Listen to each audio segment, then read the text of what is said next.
जो जो मेरी इस प्रार्थना को सुन रहे हैं और इस वचन को सुन रहे हैं, उन सबको मेरा हृदय से धन्यवाद और प्यार भरा जय मसीह। प्रियो, मैं आप लोगों के सामने आज परमेश्वर का एक बहुत ही अनमोल वचन लेकर के आई हूँ।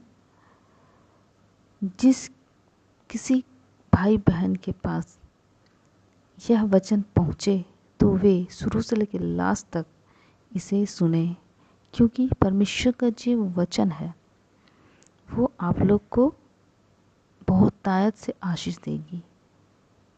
तो आइए मैं उस वचन को पढ़ रही हूँ।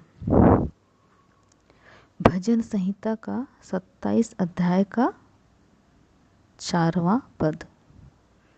उसमें ये लिखा है, एक वर मैंने यहोवा से मांगा है, उसी के यत्न में लगा रहूँगा कि मैं जीवन भर यहोवा के भवन में रहने पाऊँ, जिससे यहोवा की मनोहरता पर दृष्टि लगाए रहूं और उसके मंदिर में ध्यान किया करूं।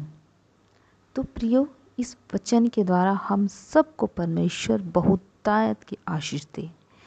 इस वचन को मैं एक छोटा सा एक्सप्लेन करना चाहती हूँ आप लोगों के सामने। प्रियो, हम अपने जीवन में बहुत सारा वर मांगते हैं। हमारे जीवन में बहुत सारे वर मांगते हैं हम अपने खुदा से, अपने परमेश्वर से, या फिर यूँ कहूँ कि हम अपने पिता परमेश्वर से बहुत सारा वरदान मांगते हैं कि प्रभु हमारे जीवन में हमें ये वरदान दीजिए, वो वरदान दीजिए। ऐसा वरदान हम मांगा करते हैं। लेकिन क्या हम कभी ये वरदान मांगे हैं कि पिता मुझे ये वरदान दीजिए कि मैं हमेशा तेरे भवन में रहूं, हमेशा मैं तेरी ही लालसा करूं, हमेशा मैं तेरी ही मनोरथों को पूरा करने के लिए अपने जीवन को समर्पित करती हूं।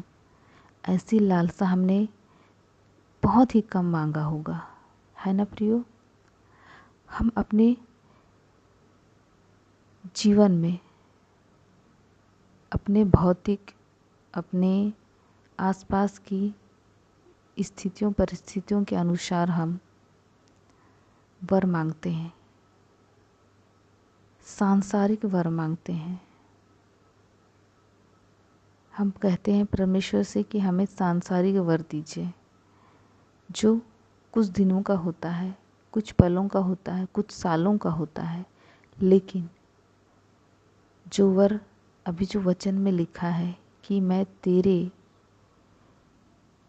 यहोवा की मनोहरता पर दृष्टि लगाए रखूं, प्रभु तू ऐसा वर दे। मैं तेरे भवन में जीवन भर रहने पाऊँ पिता, ऐसा वर दे। और तेरे खोज में मैं लगा रहूं पिता, मुझे ऐसा वर दे। ऐसा वर हमें मांगना है प्रियो। अगर हम ऐसा वर मांगेंगे तो परमेश्वर हमें हर एक चीज़ें लाकर दे देगा, क्योंकि हम परमेश्वर के प्रिय बेटा और बेटियां हैं। वह हमें बहुत प्यार करता है ना। तो आप अगर मेरे इस वचन को सुने हैं,